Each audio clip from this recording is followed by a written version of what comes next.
Et on va parler toujours de rugby, puisqu'on est sur Sud Radio, la radio de rugby, mais on va parler rugby, business et grandes décisions peut-être à venir.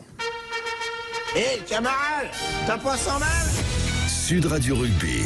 Des millions, des millions, vous êtes charmante. Vous voyez ce que ça fait déjà 1 million, Armina? Où est l'argent? Où est l'argent? C'est mon peu de mort, c'est rien, c'est... Bonne nuit, Philippe. De beaux rêves.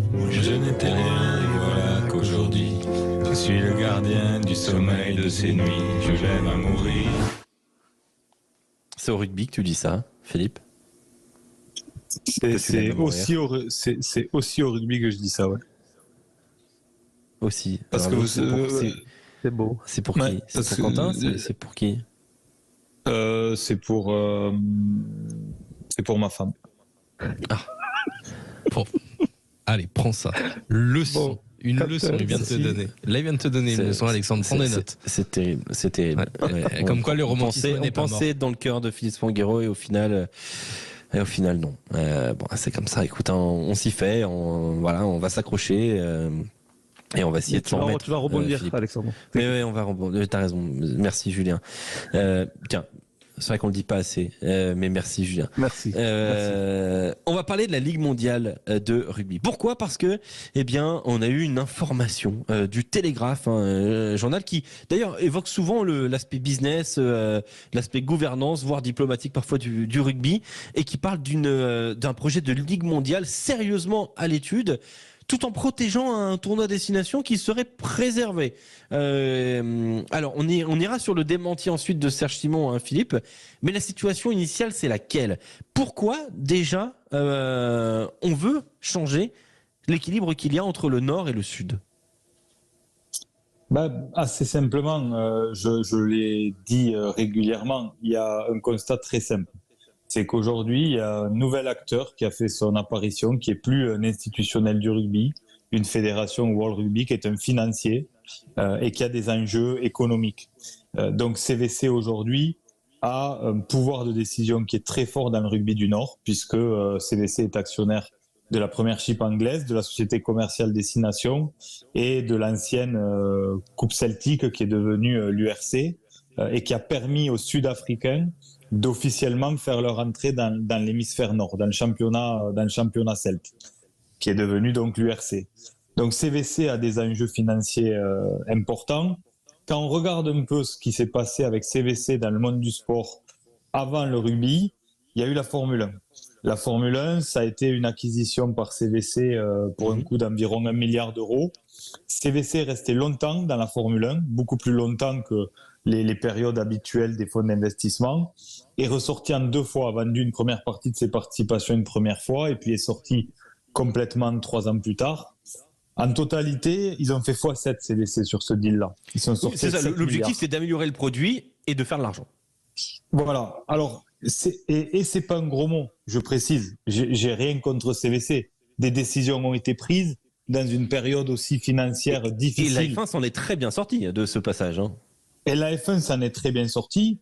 Je pense que CVC est peut-être, ils me feront peut-être mentir, mais je le souhaite pas pour le rugby, le fonds d'investissement qui a le mieux compris les enjeux du monde du sport et qui est prêt à ménager les intérêts financiers avec les intérêts sportifs. Mais malgré tout, il y a une réalité qui est sur la table, qui est de dire que CVC va vouloir faire une grosse culbute financière, comme ils l'ont fait en Formule 1. Et donc, quand on a dit ça, on se rend compte de quoi? Qu'est-ce qui existe aujourd'hui dans le rugby mondial comme produit qui permettrait demain à un CVC de faire une grosse culbute? Le tournoi destination, aujourd'hui, c'est un produit qui fonctionne très bien, qui est une marque, qui est installée, qui est institutionnalisée. Les stades sont pleins, les sponsorings sont bien vendus, les relations publiques sont bien vendues, les droits télé sont correctement vendus.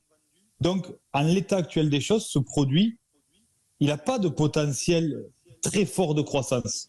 On ne va pas vendre les places de match. Il est pas au taquet, mais on va pouvoir aller gratter peut-être 20% de chiffre d'affaires en plus, en étant un peu meilleur sur les droits télé, en étant un peu meilleur sur le sponsoring.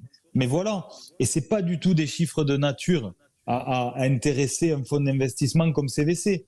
Et donc, quand on a dit ça, on se dit, les produits existants ne suffisent pas. Il faut créer autre chose. Et en plus, il y a une forme d'hypocrisie parce que je connais des gens qui ont accompagné CVC dans les discussions quand ils sont rentrés au capital des différentes structures. Le sujet de Ligue mondiale ou de nouvelles compétitions, on l'appelle comme on veut, il est sur la table depuis le début. Et tous les dirigeants qui ont eu à discuter avec CVC ont évoqué ça. Donc après, la posture politique ou la posture de com de Serge Simon, c'est la sienne. Mais Serge Simon ne peut pas tomber des nues en lisant une annonce comme ça. C'est pas vrai. La Ligue mondiale, il en a entendu parler. Et si la Ligue mondiale, ça s'appelle pas la Ligue mondiale, peut-être qu'ils l'ont appelé autrement. Mais ce sujet est sur la table et je suis sûr qu'il ira au bout. Alors, dans la forme là qui a été présentée, j'y crois pas parce que c'est un trop gros concurrent aux Coupes du Monde. Et pour le coup, ça viendrait tuer la poule aux œufs d'or, qui est la Coupe du Monde pour World Rugby. Donc, je ne crois pas à cette formule-là. Parce que mettre les 10 meilleures équipes du monde quasiment qui s'affrontent tous les 2 ans à cheval avec les Coupes du Monde. Ce serait quoi la formule, Philippe, pour l'expliquer à tout le monde? La formule, il y a plein de sujets à l'étude. Mais la formule, c'est de dire qu'il faut trouver à cheval entre les Coupes du Monde à intervalle de 2 ans une formule qui permette au rugby du Nord d'aller chercher de nouveaux revenus massifs et au rugby du Sud d'essayer de retrouver une économie. Alors il avait été évoqué, je l'avais dit il y a déjà presque 2 ans et c'est sorti dans la presse récemment, les Lions du Sud pour rencontrer les Lions du Nord. Donc on a vu que l'information est sortie d'un regroupement entre la Nouvelle-Zélande et l'Australie. Ça c'était un sujet qui ne concerne pas CVC directement, mais qui concerne aussi l'organigramme du rugby mondial tel qu'on le connaît aujourd'hui. Et puis du côté de l'hémisphère nord, on a entendu parler de l'arrivée des Sud-Africains dans le Six Nations. Ça a été démenti. Maintenant, cette information de Ligue mondiale, en tous les cas, une chose est sûre, c'est que les instances dirigeantes au niveau du rugby mondial, elles travaillent sur tous ces projets-là. De toute façon, d'une façon ou d'une autre, les Émirats arabes seront dans la discussion pour accueillir tout ou partie de ce nouvel événement, parce que ce sera malheureusement ceux qui mettront le plus gros chèque sur la table pour garantir une économie. Donc voilà où on en est aujourd'hui. Donc encore une fois, je ne dis pas que c'est bien, je ne dis pas que c'est mal, mais je dis qu'on a changé d'air depuis que CVC a fait son entrée dans le rugby. Il faut l'accepter et il ne faut pas s'offusquer dès que des nouvelles comme ça arrivent, parce que c'est le sens de l'histoire et que ce soit 2025 ou 2026, les modèles actuels vont exploser.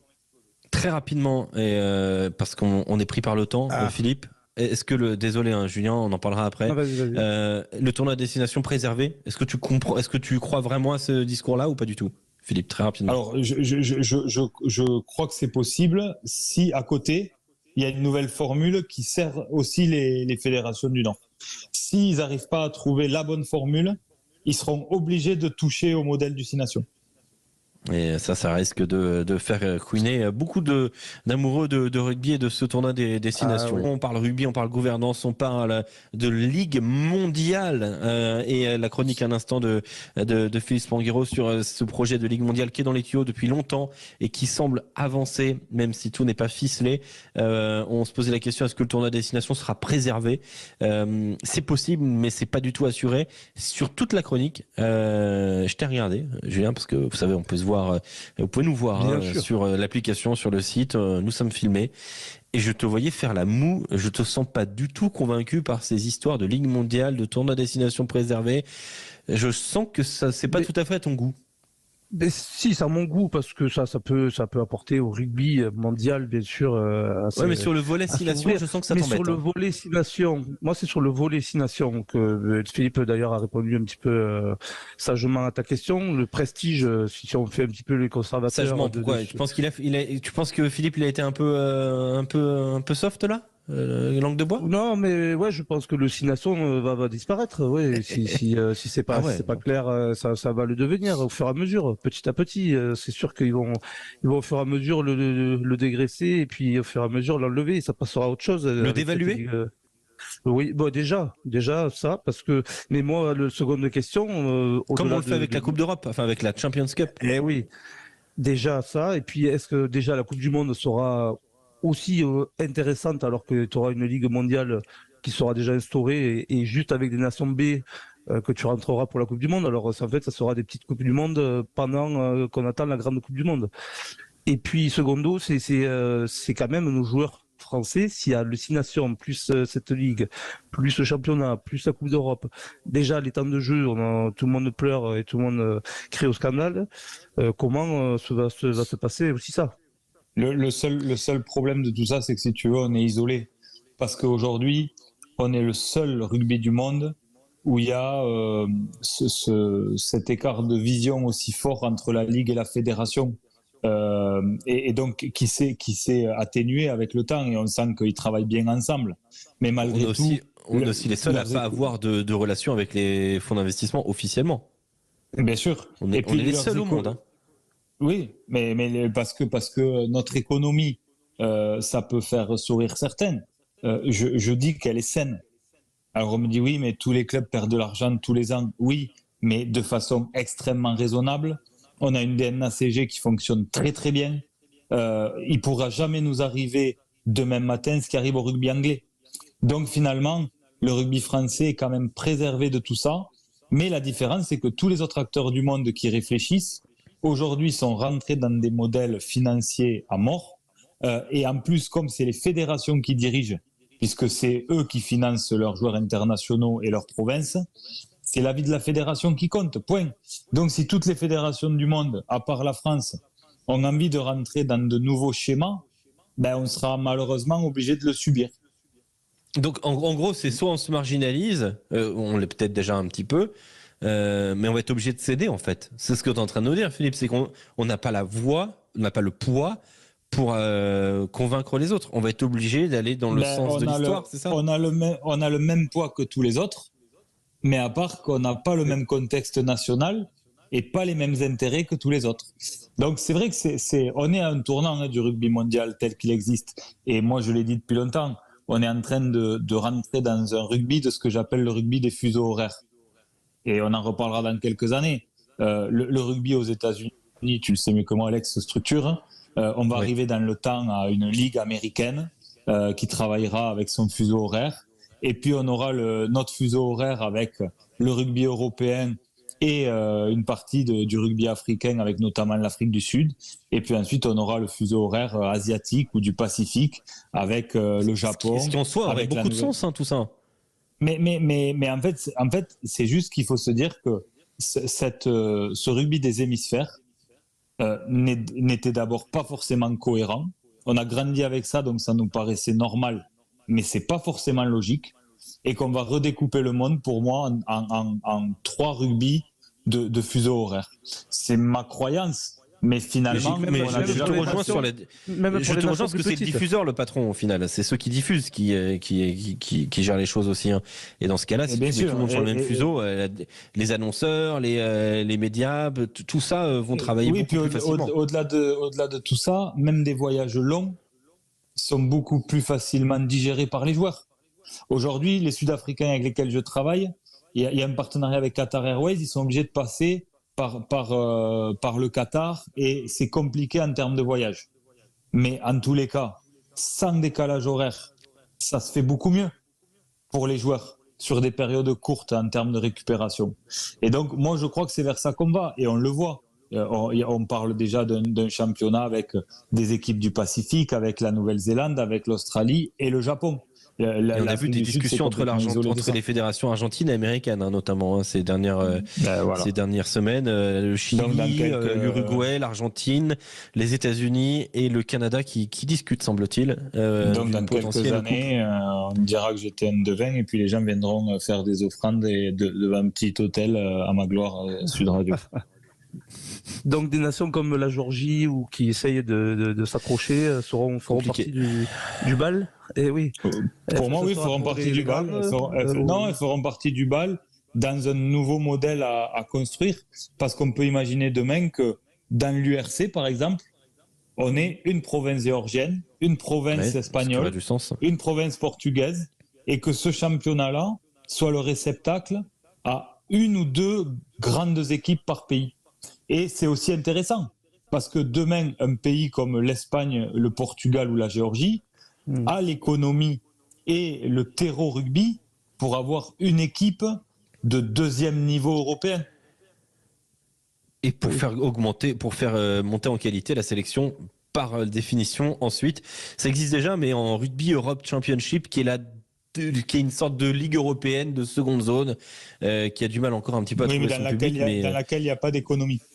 Voilà, c'est ça. S'il n'y a pas de diffuseur, il y a quasiment pas de diffuseur, c'est très compliqué de faire vivre ce championnat qui arrive à professionnaliser un des joueurs, mais qui n'est pas encore assez importante. Et peut-être que effectivement l'URC, de toute façon l'URC, j'ai l'impression va être le terreau de beaucoup de choses chez les fonds d'investissement, et notamment chez CVC, qui travaille finalement quand même très bien autour de l'URC qui est diffusé dans le monde entier et qui est un championnat très intéressant à suivre. Voilà, sur cette très grosse page autour de la chronique de Philippe Sanguero, qui était franchement très intéressante, Philippe. Et on continuera de traiter le sujet semaine après semaine.